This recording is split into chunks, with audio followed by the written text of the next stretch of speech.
ஒரு கோவிலுக்குள்ள போகும்போது தொட்டு தலையில வைக்கிற மாதிரியே தான் வீட்டுக்குள்ள போகும்பொழுதும் கால் செருப்பை கழட்டி விட்டுட்டு வீட்டுக்குள்ள போகும்போது இந்த வீடு எல்லா உத்தரவாதமும் உங்களுக்கு தெரியுது.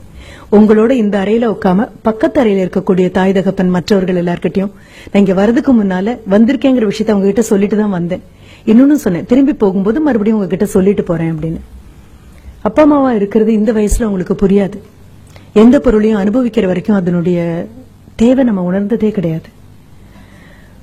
ஒரு இடது கைக்கு ஏதாவது ஒரு பிரச்சனை வந்து அந்த கை உங்க கூட வராது கொஞ்ச நாளைக்கு அப்படின்னு கையில ஒரு ஊஞ்சல கட்டி கழுத்துல மாட்டி உங்களை ஒரு ஆர்த்தோபெடிக் சர்ஜன் ஒரு 10 நாளைக்கு விட்டாரு அப்படின்னா ஒத்த கையால தலை சீவும் போதுதான் உங்களுக்கு எல்லாம் தெரியும். தலை சீவும் பொழுதுல இந்த ஒரு கை தான் சீப்பை பிடிச்சிட்டு இருக்கும். இது என்னமோ பெரிய காரியம் பண்ண மாதிரி இந்த கை கூட கூட வந்துட்டே இருக்கும். ஒத்த கையால பொத்தான் போடும் பொழுதுதான் ஓஹோ இந்த கை தேவைப்படுமா அப்படின்னு. ஆக ஒரு பொருள் இருக்கிற வரைக்கும் அதோட அருமை தெரியாது. அப்பா அம்மாவும் பெரும்பாலும் அப்படியேதான், மூச்சு காற்று மாதிரி தான். மூச்சு விடும் போதெல்லாம் ஆஹா மூச்சு காற்று உனக்கு மிக்க நன்றி, நான் என்ன சுவாசிக்கிறேன் சொல்ல போறோமா என்ன? கண்டிப்பா மாட்டோம். மூச்சடிச்சா மட்டும்தான் பக்கம் பக்கமா திரும்புவோம், ஐயோ காத்து கிடைக்கலப்பா அப்படின்னு. அப்பா அம்மாவும் அதேதான். அந்த அறையில உட்கார்ந்து இருக்காங்க. அஸ்திவாரங்கள் ஒரு நாளும் அழகா இருக்காது. இது வந்திருக்கிற குழந்தைங்க முதல்ல புரிஞ்சுக்கோங்க. நீங்க நினைக்கிற மாதிரி இது எங்க அம்மா இது எங்க அப்பா அப்படின்னு சொல்லி எல்லாரும் முன்னாலையும் நீங்க அவங்களை எம்பி பார்த்து உயரமா அவங்களை பார்த்து மகிழ்ந்த நாட்கள் எல்லாம் இருக்கும்பொழுது நீங்க 3 வயசும் 4 வயசும் அவங்களுடைய முழங்கால் உயரம் கூட இல்லாம இருந்த நாட்கள் அது. அவங்களுடைய விரலை பிடிச்சுக்கிட்டு அவங்க விரல் நுனியால உலகத்தை பார்த்த நாட்கள். அப்புறம் இடுப்பு அளவு உயரம் வளர்ந்தீங்க, அப்புறம் தோள் வந்தீங்க, இப்ப தோளையும் தாண்டி தோளுக்கு மிஞ்சிய தோழர்களாகத்தான் இந்த வயசுல வந்து உட்கார்ந்துருக்கீங்க. இப்ப நீங்க நினைக்கிற மாதிரி உங்க அம்மாவும் அப்பாவும் ஒரு விளம்பரத்துல வரக்கூடிய தாய் தகப்பன் மாதிரி கண்டிப்பா இருக்க மாட்டாங்க. விளம்பரத்துல வரக்கூடிய தாய் தகப்பன் வேணா நீங்க டாலர் ஆகணும், ஸ்மார்ட்டர் ஆகணும், பிக்கர் ஆகணும் அப்படின்னு ஏதோ ஒண்ணு கலந்து உங்க கையில கொடுக்க காலியான அந்த குவளையில ஏதோ இருக்கிற மாதிரி விளம்பரத்துக்காக நடிச்சு குடிக்கலாம்.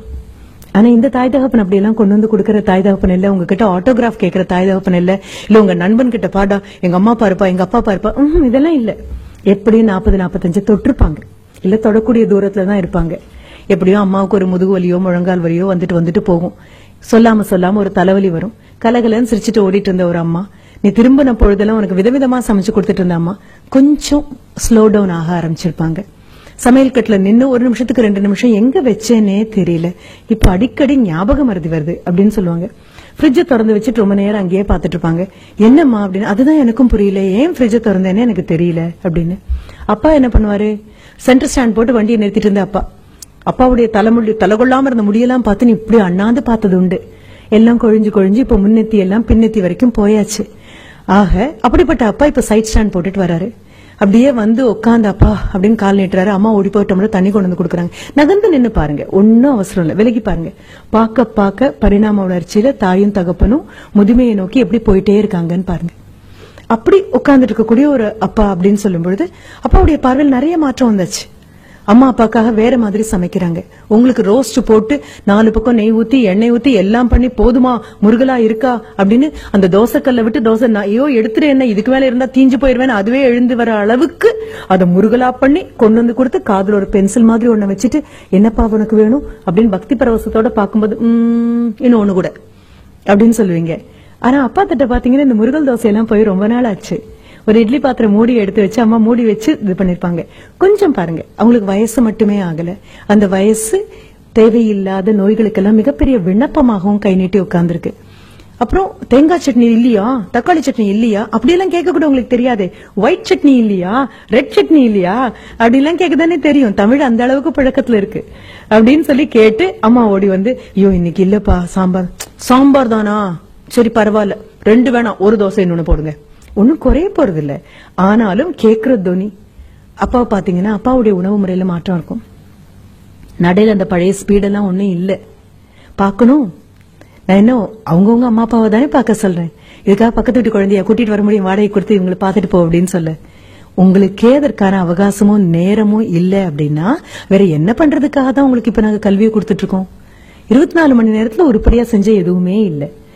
ஆக திரும்பி பாருங்க, ஒண்ணும் இல்ல. இந்த 2 மாசமும் இத்தனை வருஷம் நீங்க ஓடி ஓடி ஓடி ஓடி படித்ததாக ஒரு கதை சொல்லிட்டு இருந்தோம் இல்லையா, கதைதான்.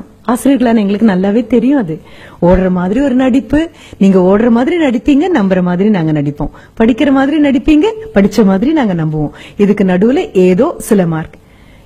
இது அத்தனையும் தாண்டி இந்த 2 மாசத்துல எத்தனை பேர் அப்பாவுக்காகப்பா நான் வண்டி பண்ணி தரேன்ப்பா, நான் ஏன் பண்றேன்ப்பா, உட்காருங்கப்பா, இது என்னப்பா இது, தோளுக்கு மிஞ்சி வளர்ந்தாச்சு, அப்புறம் நான் பாத்துக்கிறேன்ப்பா எல்லாம்.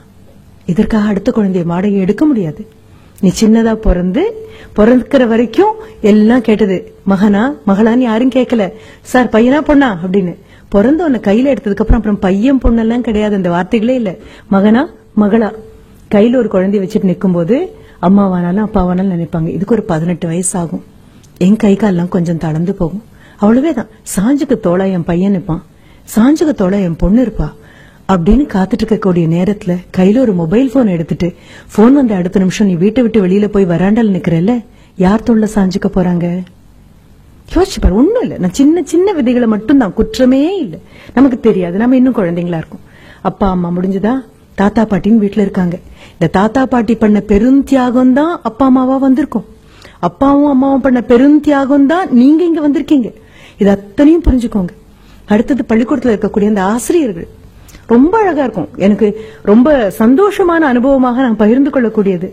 ஒரு 3 வயதாக இருக்கும்போது என்னுடைய மகன் பள்ளிக்கூடத்துக்கு போயிட்டு எல்கேஜிக்கு போயிட்டு திரும்பி வந்து அவன் என்கிட்ட சொன்னது, my teacher is very beautiful அப்படின்னு சொன்னான்.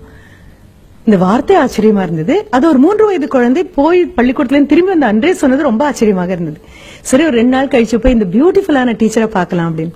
ஆனா அதுக்கப்புறம் அவன் அளக்க முயற்சி பண்ணினான். அவங்க ஆசிரியர் ரொம்ப அழகா இருக்காங்களா, அந்த அழகு எவ்வளவு நீளமாக இருக்கும் அப்படின்னு சொல்றதுக்காக நாங்க இருந்த வீட்டுல இருந்து ஒரு குறைந்தபட்சம் 10 கிலோமீட்டருக்கு அந்த பக்கம் இருக்கக்கூடிய ஒரு இடத்த சொல்லி, she is beautiful from our house to Gandhipuram, வீட்ல இருந்து அந்த காந்திபுரம் அளவுக்கு அழகா இருக்காங்க அப்படின்னு.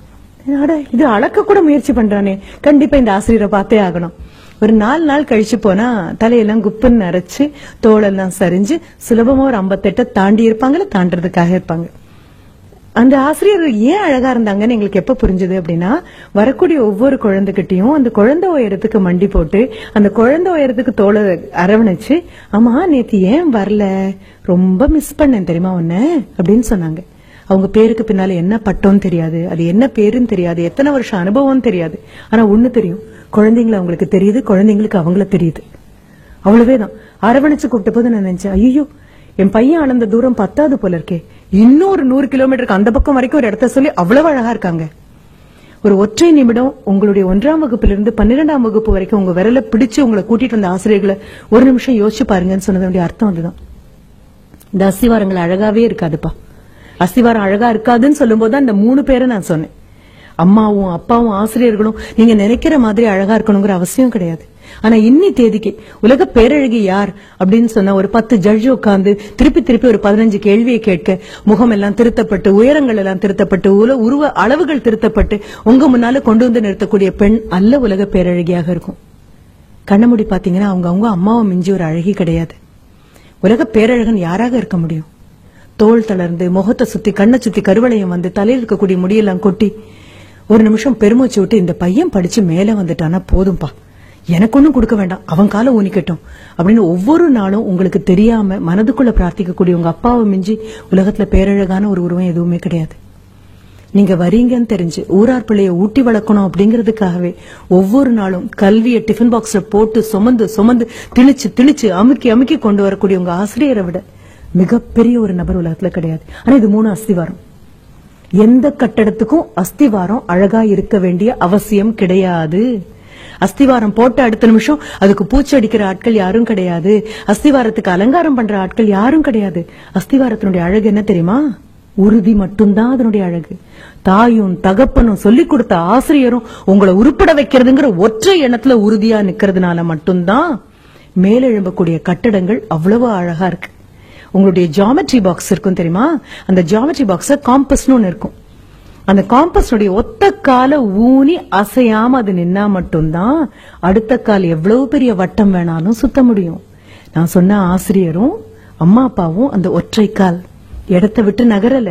நீங்க எங்க வேணாலும் போயிட்டு வாங்க, எத்தனை பெரிய வட்டம் வேணாலும் போடுங்க, அத்தனை பெரிய வட்டமும் வட்டமா ஒழுங்கா அமையணும்னா இந்த ஒத்த கால் இருக்கிற இடத்தை விட்டு நகராம தவம் பண்ணின மாதிரி காத்து நின்னா மட்டும்தான்.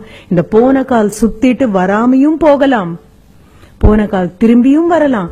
வந்ததுக்கு அப்புறம் கூட ஆஹா நீ இவ்வளவு உறுதியா நின்னதுனாலதானே நான் போனேன் அப்படின்னு யாரும் ஒரு வார்த்தை கூட சொன்னதில்லை. இந்த 3 பேருக்காகவும் ஒரே ஒரு தடவை மனசார கைத்தட்டிடுங்க.